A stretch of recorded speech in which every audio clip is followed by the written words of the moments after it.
It's a pleasure to be here today for the 2023 Governance, Risk and Compliance Showcase. I'm Justin Pritchard, a Managing Director with Baird based in London. And it's a real pleasure to have with me today Juan Gil Raban from Nalanda.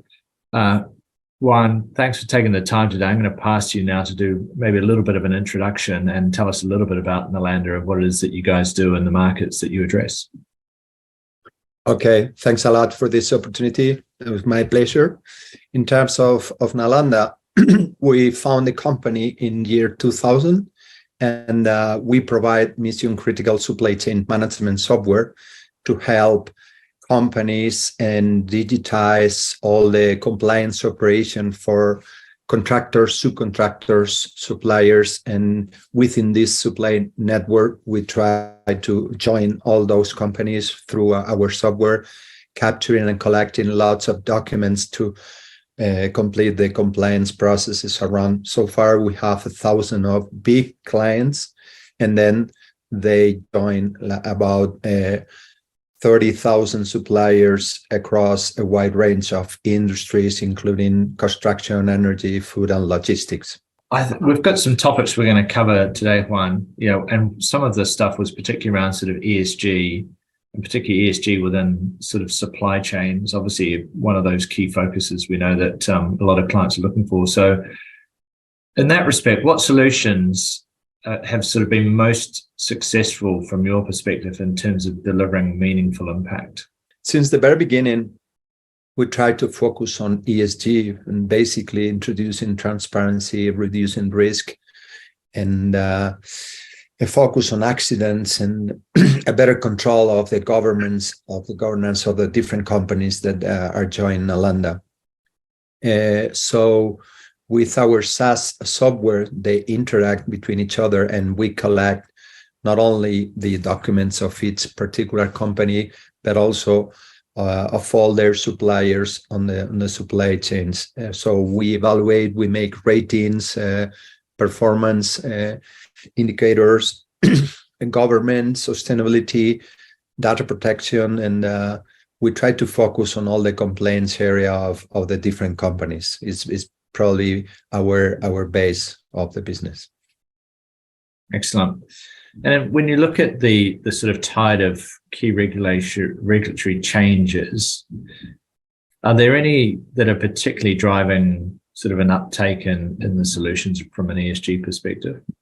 Yeah, absolutely. We basically focus on the main regulation on all the local laws of each country. And of course, regulation is pushing and accelerating all the business community through all those complaint and due diligence requirements. So there is a lot of regulation to complete things, liability. And so there is the need to monitor all the suppliers to avoid, like, for example, in Spain, all the debts that they have with the government. And also, we find lots of risk and accidents for example, in the construction or energy industry. And there is also very strong regulation in terms of health and safety and sustainability and the prevention of occupational risk. In terms of compliance, it's increasingly important to prevent drug trafficking and the financial and all of the international terms that we've been seeing on the last years through all the procedures and compliance resources that all the big companies are introducing around. And then in the second tier, all their subcontractors and suppliers is also completing those compliance procedures and rules. Also, the international's ISO regulation are requiring the companies the use of a system to manage all the compliance supply chains, which is also an important driver and a tailwind for us. Recently in Europe, we are also accelerating the implementation of the electronic invoicing, which is also another regulation accelerating and also improving the compliance of the different companies with some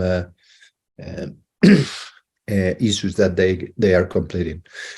This is also some of the products of Nalanda, and we are focusing on those solutions. Excellent.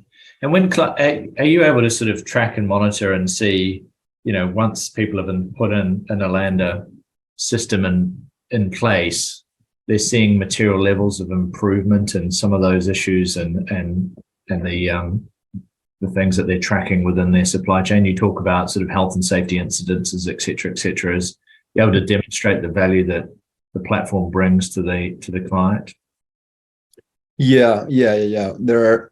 We find also some corruption cases. Companies are moving to a more proactive compliance scheme and due diligence compliance model on their companies. We have clients who has some incident in corruption, and then they are probably the most aggressive on those procedures and recourses, focusing on dedicating to pursuing high levels of compliance within their companies. Not only sometimes within the company, but also in some extreme cases, they care also about suppliers and even more with clients and partners, because sometimes you're doing a joint venture and you don't realize that probably your partner has some compliance issues around, and it's important, this analysis. And are you seeing when you think about that sort of reactive versus predictive compliance, are you seeing that? So are you seeing a demand shift from that sort of reactive piece versus that the move towards sort of a preemption, people trying to get ahead of the issues versus waiting for the issue to arise?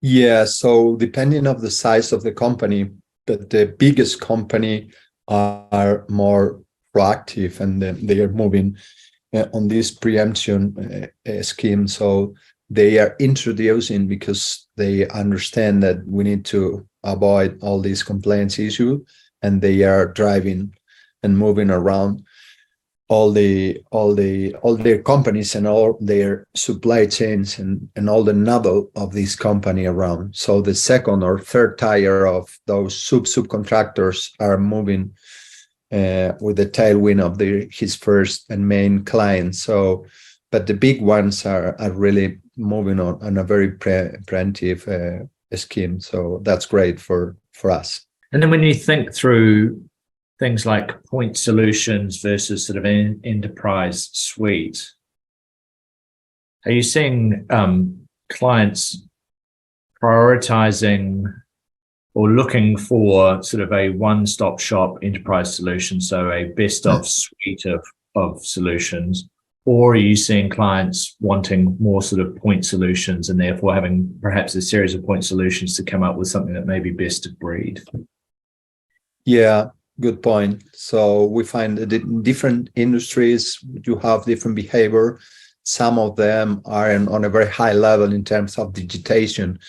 But in some sectors, we find, like, for example, construction or renewable energy, there was a huge lack of internet connection on this project. So they didn't used to introduce software on their industries. And now we have the opportunity with different channels to introduce technology and digitization. So they are moving really fast and introducing 3D BIM solution, virtual augmented reality, cost management software, time and access control, invoicing, document digitation, electronic signatures, everything about compliance, environmental, supplier powers, and preventive audit. And in these terms, we try to include a huge portfolio, which is interesting because you are building like a strong community, a strong network of different supply chains of the industries and connected with each other, because we are acquiring and adding new companies. So far, we complete 4 companies within the portfolio of Nalanda, and some of them are introducing those particular solution that we miss in the portfolio. So we believe that in this community is much more useful to have a great suite, an umbrella of solution and products around, instead of focusing on different hubs around. So I believe it's much more valuable to have a big bunch of solutions around. Interesting. And when you think of, what's in the pipeline and what's coming, is there any sort of areas where you're thinking about your product development and how that might relate to kind of the market opportunity? Yeah, we are focusing on supplier validation before starting any new projects. We want to be in advance, more preemptive, and we are completing this big interesting product, which is also international. So we are moving in on different countries. Each country has different regulation, and we have a very flexible approach to customize on each country for this regulation. So we're very focusing on this supplier validation service to share with the big contractors and completing our nodos. We are starting with the big international companies, but then we complete, and this the real value when we complete with local companies in South America, Europe, or any other country. But the network is really big, and we have a lot of white and blue space around to grow.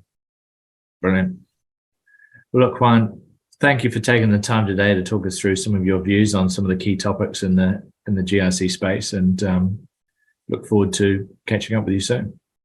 Okay. Thank you very much for this opportunity.